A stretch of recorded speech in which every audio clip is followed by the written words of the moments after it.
Surat airport ઉપર Indigo એરલાઇન્સની ફ્લાઇટના બાથરૂમમાં યુવકે બીડી સળગાવી સ્મોકિંગ કર્યું હતું, જેના કારણે યુવકે ફ્લાઇટના સવાર 60થી વધુ પેસેન્જરોના જીવ જોખમમાં મૂક્યા હતા.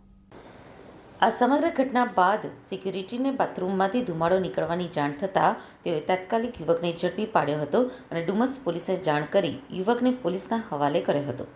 તો બીજી તરફ ડુમસ એરપોર્ટ ઉપર ચેકિંગ કરતા સીઆઈએસએફના જવાનો સામે પણ સવાલો ઊભા થઈ રહ્યા છે. યુવક ફ્લાઇટની અંદર સુધી બીડી અને માચીસ કેવી રીતે લઈ ગયો તે પણ સવાલો ઉઠી રહ્યા છે. મળતી માહિતી પ્રમાણે મૂળ પશ્ચિમ બંગાળના વતની અને હાલમાં નવસારીમાં શાંતાદેવી રોડ ઉપર વિદ્યા ભારતી સંકુલ સામે આવેલ કામધેનુ પાર્કમાં રહેતો 37 વર્ષીય અશોક અનુકૂળ બિસ્વાસ કોલકાતા જવા માટે ઇન્ડિગો એરલાઇન્સ ફ્લાઇટ નંબર E784માં 15 નંબરની સીટ બુક કરાવી હતી. તેની ફ્લાઇટ સુરત એરપોર્ટ ઉપર હતી, જેથી તે નવસારીથી સુરત આવી ગયા બાદ સુરત એરપોર્ટ પરથી પોતાની ફ્લાઇટમાં પ્રવેશ લીધો હતો.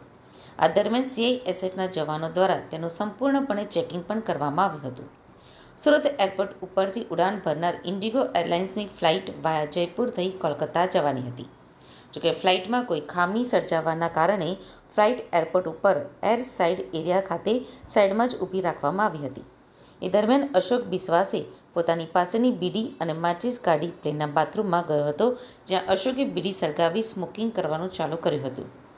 એક તરફ બાથરૂમમાંથી બીડીનો ધુમાડો બહાર નીકળતા સિક્યુરિટી ગાર્ડ અને એરપોર્ટના સત્તાધીશો પણ દોડતા થઈ ગયા હતા.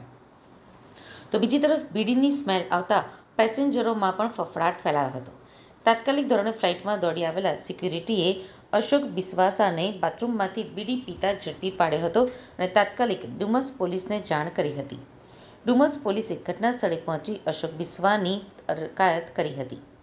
એરપોર્ટના સિક્યુરિટીમાં ફરજ બજાવતા અમૃત વસાવાએ આ તમામ મામલે અશોક બિસ્વાસ સામે પોતાનો અને અન્ય 60થી વધારે પેસેન્જરનો જીવ જોખમમાં મૂકવા બદલ ફરિયાદ નોંધાવતા પોલીસે ગુનો દાખલ કરી વધુ તપાસ હાથ ધરી છે. એરપોર્ટ ઉપર ઉદ્યોગપતિઓ, વેપારીઓ, નેતાઓ અને અધિકારીઓ સહિત ખૂબ જ મોટી સંખ્યામાં લોકો આવતા હોય છે, જેથી એરપોર્ટની ગણતરી સંવેદનશીલમાં કરવામાં આવતી હોય છે. એરપોર્ટની સિક્યુરિટીની જવાબદારી પણ સીઆઈએસએફના જવાનોને આપવામાં આવે છે. સુરત એરપોર્ટ ઉપર સીઆઈએસએફના જવાનો તમામ પેસેન્જરોનું સઘન ચેકિંગ કરતું હોય છે.